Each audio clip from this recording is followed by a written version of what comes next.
Todavía la persona esta se me acercó, me dio un abrazo, que porque ella conocía a mi hijo y que si ella sabía algo, que me iba a avisar. Una mujer de aproximadamente 50 años, cabello claro.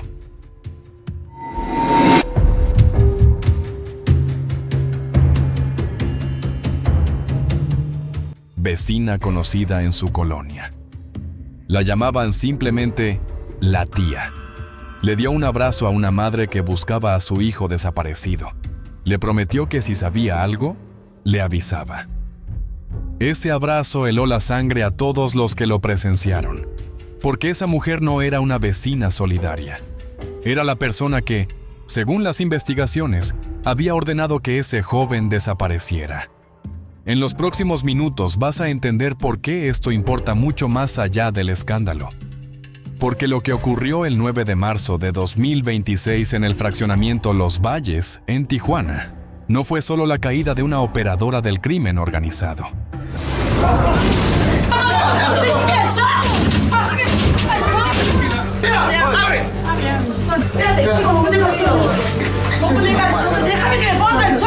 Fue la demostración de lo que pasa cuando el Estado falla y las madres tienen que hacer el trabajo que nadie más hace. ¿Cómo es posible que una mujer buscada por desaparición forzada viviera tranquilamente en un fraccionamiento residencial, sin escolta, sin rejas, sin ningún signo de que algo estuviera mal? Mientras las familias de sus presuntas víctimas pegaban fotos de sus hijos en los postes a pocos metros de su puerta. Antes de continuar, cuéntanos en los comentarios, ¿desde qué país o ciudad nos estás viendo hoy? Nos interesa saber desde dónde nos sigue nuestra comunidad. Escríbelo ahí abajo. Tijuana. Ciudad fronteriza. 2 millones de habitantes. La garita de San Isidro, que conecta Tijuana con San Diego, es el punto de cruce terrestre más transitado del mundo, con más de 50 millones de cruces al año. Por ahí entra el turismo, el comercio, los trabajadores, las familias. Y por ahí también sale, bien empacado, el fentanilo que mata a decenas de miles de personas al año en Estados Unidos. Quien controle Tijuana, controla esa salida, y controlarla vale miles de millones de dólares.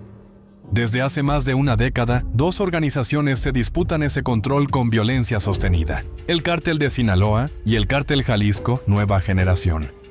El CJNG llegó a Baja California buscando arrebatarle al Sinaloa la ruta fronteriza. Para hacerlo, forjó alianzas con lo que quedaba del viejo Cártel de Tijuana, los herederos fragmentados de los Arellano Félix. En 2016 se declaró formalmente el nacimiento del Cártel de Tijuana Nueva Generación. La alianza no duró. Para 2019 había terminado de forma violenta, pero el CJNG no se fue. Se adaptó. En lugar de un ejército visible, desplegó células pequeñas, invisibles, insertadas en la vida cotidiana de los barrios.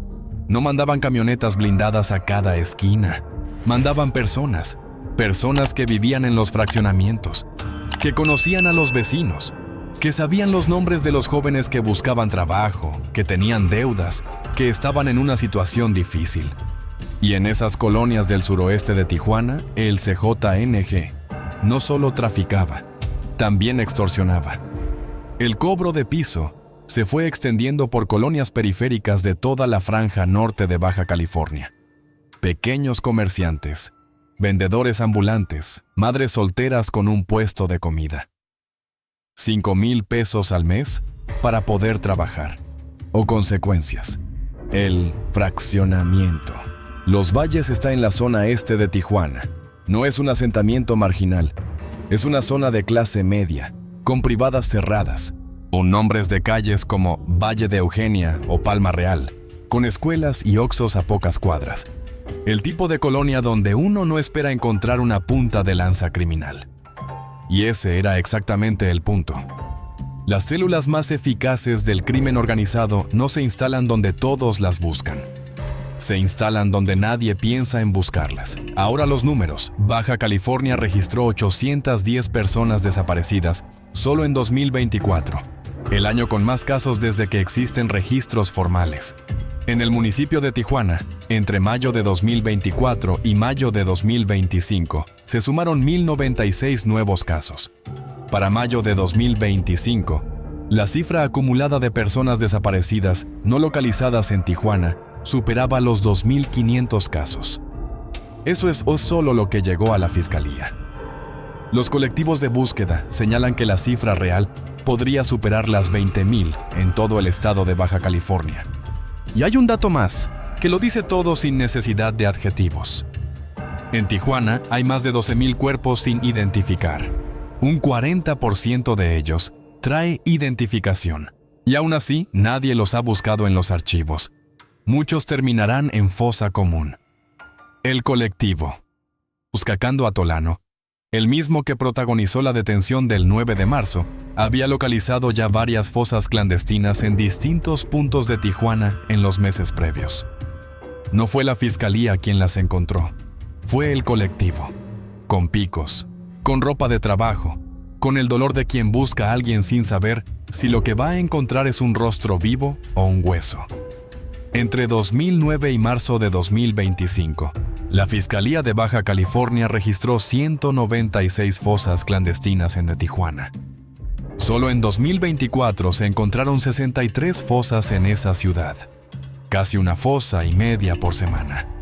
Y en ese contexto, con esas cifras, con esa realidad, una mujer de 50 años vivía en un fraccionamiento residencial, conocida como La Día, sin escolta, sin rejas adicionales, sin ningún signo exterior de que algo estuviera mal. El detalle que nadie había calculado todavía era cuánto tiempo llevaba ahí. El personaje central, María de la Luz Concepción, originaria de Michoacán, aproximadamente 50 años de edad. Eso es lo que la Fiscalía confirmó públicamente. El resto es lo que construyeron poco a poco los colectivos de búsqueda y las familias de los desaparecidos. Hay algo que conviene entender antes de seguir, y es cómo funciona el reclutamiento en las células del crimen organizado cuando no se quiere ruido. No mandas sicarios con armas largas a reclutar en una colonia residencial. Eso genera denuncias, videos, testigos. Lo que haces es otra cosa. Mandas a alguien que parezca inofensivo, alguien que genere confianza, alguien que los vecinos conozcan, saluden, a quien le presten el azúcar si se les acaba. El CISNE, JNG, tiene documentado en múltiples investigaciones periodísticas un sistema estructurado de reclutamiento que incluye desde grupos de WhatsApp con promesas de empleo, hasta figuras de barrio que van identificando jóvenes vulnerables. El perfil varía según el territorio. En zonas residenciales de clase media, el enganche requiere discreción. Requiere a alguien que parezca del barrio. María de la Luz era esa persona. Según los testimonios de los colectivos y los señalamientos ante la Fiscalía, María de la Luz no operaba de forma visible. No dirigía sicarios, ni manejaba dinero en grandes cantidades frente a los vecinos. Su trabajo era anterior, más silencioso. Identificar jóvenes, establecer contacto, construir una relación de confianza inicial y luego orientarlos hacia alguien más, hacia el siguiente eslabón. Lo que pasaba después de ese contacto es lo que las familias siguen intentando reconstruir. Sadrac Fidel Velarde Cepeda tenía 24 años. Se dedicaba a vender ropa de marca. El 2 de octubre de 2025, alrededor de las 4 de la tarde, le avisó a su familia que iba a hacer una entrega. Le dijeron que fuera al Oxxo Palma Real, dentro del fraccionamiento Los Valles. Iba con su perro. Después de eso, no respondió más el teléfono. Su hermana, al declarar ante los medios semanas después, dijo algo que no se puede pasar por alto. Tenía un mensaje de voz de Sadrac, donde señalaba a la abuela. 2 personas, dijo, 100% implicadas. No quiso dar el segundo nombre públicamente porque, según explicó, no quería que la Fiscalía lo usara de pretexto para desestimar el caso. Esa es la medida del grado de confianza que las familias tenían en la institución.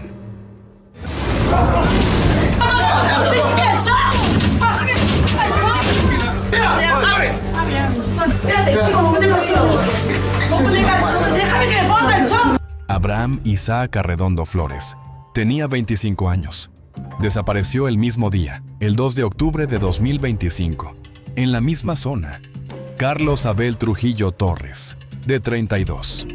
Edgar William Sharon Preciado, también de 32. Mónica Patricia López Medina, de 29. Juan Sebastián Domínguez, de 29. Todos en la misma tarde. Algunos con sus vehículos, varios de ellos sin ninguna relación entre sí, pero todos convergiendo hacia el mismo punto geográfico, hacia las mismas privadas del fraccionamiento Los Valles. Los colectivos señalaron que la desaparición de Sadrach Fidel y los otros 3 jóvenes que estaban con él ocurrió de forma simultánea, en el mismo lugar, aunque no todos se conocían. Eso habla de una operación coordinada, no de un incidente aislado. María de la Luz no operaba sola. Su estructura inmediata incluía a Esmeralda Janet Fabián Díaz, conocida dentro de la célula como la licenciada. El alias no era casual. En las organizaciones criminales, los apodos con carga profesional, como licenciada, suelen utilizarse para designar a personas con funciones de coordinación o negociación, no necesariamente combatientes. Esmeralda era, según las investigaciones, parte activa de la misma célula. Trabajaba con María de la Luz bajo la estructura de un operador regional conocido como Cabo 27, quien controlaba varias colonias del suroeste de Tijuana. Pero lo que nadie sabía todavía era que Esmeralda, la cómplice, llevaba meses muerta. Había huido de Tijuana antes de que los colectivos la pudieran ubicar. Llegó a Jalisco. Y en diciembre de 2025 fue asesinada allá. El eslabón que podría haber explicado la estructura completa de esa célula desapareció con ella. Lo que quedaba era María de la Luz. Y eso la convertía no solo en una detenida, sino en la única fuente viva de información sobre lo que le pasó a esos jóvenes. En este video también vas a conocer cómo la Fiscalía de Baja California está buscando que esta mujer reciba hasta 120 años de prisión. ¿Y por qué las madres temen que el sistema vuelva a fallar? Quédate, porque lo que viene es igual de importante. Entre las víctimas vinculadas a María de la Luz están, según los registros de la Fiscalía y los testimonios de los colectivos, Abraham Isaac Arredondo Flores, de 25 años, Carlos Abel Trujillo Torres, de 32, Edgar William Sharon Preciado, de 32, Mónica Patricia López Medina, de 29, Sadrach Fidel Velarde Cepeda, de 24, y Juan Sebastián Domínguez, de 29. Todos desaparecieron el 2 de octubre de 2025. Varios de ellos en la misma franja horaria, alrededor de las 4 de la tarde. Algunos con sus vehículos. Sadrach Fidel, según su familia, ese día había ido a hacer una entrega de ropa. Le dijeron que fuera al Oxxo Palma Real. Iba con su perro. Después de eso, no volvió a responder el teléfono. Su hermana lo dijo después, cuando ya sabían más. Tengo un mensaje de voz de mi hijo donde señala a la abuela. Son 2 personas que son 100% implicados en la desaparición. El otro nombre no lo voy a decir porque no quiero que la FG lo use de pretexto. Sabía más de lo que la Fiscalía quería saber. Lunes 9 de marzo de 2026. Un grupo de madres del colectivo, buscando a Tolano, salió temprano. Su rutina era la misma de siempre. Recorrer colonias, pegar fotografías de sus hijos en los postes, hablar con vecinos, esperar que alguien supiera algo. Ese día iban acompañadas de elementos de la Policía Ministerial de la Fiscalía del Estado. Llegaron al fraccionamiento Los Valles. Empezaron a pegar los volantes. Y entonces pasó algo que no esperaban. Varios vecinos se acercaron, no para preguntar, para responder. Les dijeron que sabían quién era la responsable de que sus hijos hubieran desaparecido. Y les dijeron que vivía ahí, en esa misma privada, a metros de donde estaban paradas. Las madres no lo dudaron. Fueron al domicilio. Llamaron. La mujer salió. Y fue en ese momento cuando ocurrió algo que ninguna de ellas olvidará. Y María de la Luz se acercó a una de las madres. Le dijo que conocía a su hijo, que si tenía alguna información le avisaba, y le dio un abrazo. Todavía la persona esta se me acercó, me dio un abrazo, que porque ella conocía a mi hijo y que si ella sabía algo, que me iba a avisar. Las madres confirmaron en ese momento que era ella. Le pidieron a los agentes de la policía ministerial que la detuvieran. Los agentes se negaron. Una mujer con orden de aprehensión vigente, identificada en el lugar, confirmada por los vecinos. Y los agentes del Ministerio Público dijeron que no, las madres no se fueron, insistieron, llamaron, exigieron. Finalmente llegaron elementos de la Fuerza Estatal de Seguridad Ciudadana. Verificaron la identidad de la mujer. Confirmaron la orden de aprehensión por desaparición forzada. Y entonces montaron vigilancia. Esperaron a que María de la Luz saliera de su casa para ir a la tienda. En ese momento la detuvieron. Pero lo que nadie había anticipado era lo que vendría después. Las madres siguieron el convoy policial hasta la fiscalía. Y ahí, a las puertas del edificio, comenzó la segunda batalla. Porque tener a la mujer detenida era solo la mitad del problema. Las madres no se dispersaron cuando el convoy llegó a la fiscalía. Se quedaron. Exigieron que no la liberaran. Exigieron que les tomaran declaración. Exigieron que investigaran todos los casos, no solo uno. La fiscalía, hasta ese momento, tenía a María de la Luz vinculada formalmente a un solo caso. Pero los colectivos documentaban al menos 6, posiblemente 11. Y la fiscalía no quería recibir las declaraciones adicionales de las familias. Las madres instalaron casas de campaña afuera del edificio, pusieron sillas, tendieron cuerdas con las fotografías de sus hijos y dijeron que no se moverían hasta que alguien las escuchara. La presión funcionó, en parte. La fiscal estatal María Elena Andrade Ramírez anunció públicamente que la Fiscalía de Baja California buscará imponer la pena máxima contra María de la Luz Concepción. Dependiendo de los delitos que se acrediten durante el proceso, la condena podría superar los 120 años de prisión. La audiencia de vinculación a proceso estaba programada para el viernes 13 de marzo de 2026. La detenida permanecía bajo prisión preventiva. Y aquí viene el detalle que el gobierno preferiría que no existiera. La policía ministerial de la Fiscalía estuvo en el fraccionamiento ese día. Estaba ahí cuando las madres identificaron a la mujer. Weiss se negó a detenerla. Fueron otros elementos, de otra corporación, los que finalmente ejecutaron la orden. ¿Cuánto tiempo llevaba esa orden activa? ¿Cuántas veces antes habían tenido la oportunidad de ejecutarla? Además de María de la Luz, la orden de aprehensión en este caso abarcaba a otros 3 presuntos miembros de la célula. Raúl Arellano Vargas, conocido como El Cholo. Carlos Rodolfo Reina Franco, el Tto, y Jesús Antonio Moreno Campos, el Güero. Los 3 seguían libres al cierre de las primeras coberturas. La red no cayó, solo se le arrancó una pieza. Baja California es uno de los estados con mayor número de desapariciones en México. La Comisión Nacional de Búsqueda ha documentado decenas de miles de personas desaparecidas a nivel nacional en los últimos años. Y Tijuana es, dentro de ese mapa, uno de los puntos más críticos. Los colectivos de búsqueda como Buscando a Tolano no son la excepción. Son el resultado directo de instituciones que no tienen capacidad, voluntad o recursos para responder a la velocidad que la crisis exige.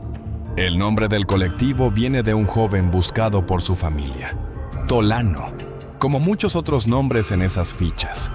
Y el colectivo, en sus labores de búsqueda en los meses previos a la detención de la tía, había encontrado ya varias fosas en distintas zonas de Tijuana. Eso tampoco estaba en ningún comunicado oficial. Lo que ocurrió el 9 de marzo de 2026 en Los Valles no fue un operativo de inteligencia. No fue producto de meses de vigilancia federal. No fue una coordinación interinstitucional. Fue un grupo de madres con volantes y fotografías que tuvo más información, más valentía y más determinación que toda una corporación policial. Y la policía ministerial, cuando tuvo a la mujer enfrente, se negó a actuar. Ese es el dato que debe quedarse, no como anécdota, como síntoma. Porque si las madres no hubieran ido ese día, si los vecinos no hubieran hablado, si ellas no hubieran insistido ante la negativa de los agentes, María de la Luz Concepción seguiría viviendo en esa privada, con ese nombre amable, con ese abrazo listo para cualquier madre que se acercara demasiado. Si eres de Tijuana, de Baja California, o si conoces la zona de los Valles o la colonia donde ocurrieron estas desapariciones, te pedimos que nos ayudes a completar esta historia. ¿Conociste a alguno de los jóvenes desaparecidos? ¿Tienes alguna anécdota, dato o información que pueda aportar a la investigación ciudadana? Cuéntanos en los comentarios. Esta historia la contamos entre todos. Regresemos al principio. Todavía la persona esta se me acercó. Me dio un abrazo, que porque ella conocía a mi hijo y que si ella sabía algo, que me iba a avisar. La primera vez que escuchaste eso, probablemente pensaste en la crueldad del gesto, en el cinismo de esa mujer, en la cara de esa madre. Ahora escúchalo de otra manera. Ese abrazo solo fue posible porque el sistema permitió que María de la Luz siguiera en ese fraccionamiento. Porque la policía ministerial estuvo en el lugar y eligió no actuar. Porque la fiscalía tenía una orden de aprehensión que no ejecutaba. Porque las investigaciones avanzaban, si es que avanzaban, sin incluir los testimonios de las familias que más sabían. El abrazo no fue solo crueldad de un individuo. Fue el resultado de múltiples omisiones institucionales que dieron el tiempo y el espacio para que ese abrazo ocurriera. María de la Luz llegó a Tijuana desde Michoacán. Encontró un territorio donde podía operar con discreción. Construyó una imagen de vecina común. Y durante meses, mientras las familias pegaban fotos de sus hijos desaparecidos en los postes, ella estaba ahí, a pocos metros, con otro nombre, con otra cara. Cuando las madres finalmente la confrontaron, los agentes del Estado que estaban presentes decidieron no detenerla. Tuvieron que volver a llamar. Tuvieron que esperar a otra corporación. Tuvieron que seguir el convoy hasta la fiscalía para asegurarse de que no la soltaran en el camino. Eso no es un fallo puntual. Es la descripción de cómo funciona el sistema cuando las víctimas no tienen poder político, ni abogados, ni dinero para presionar. Y sin embargo, las madres ganaron esa batalla, no porque el Estado haya funcionado, sino a pesar de que no funcionó. La pregunta que queda es la misma que tenían las familias el día de la detención, y que muy probablemente siguen teniendo hoy. ¿En cuántos otros fraccionamientos, en cuántas otras ciudades hay alguien a quien los vecinos conocen con un nombre amable? Mientras las familias de sus víctimas pegan fotos en los postes, sin saber que están a pocos metros de la respuesta.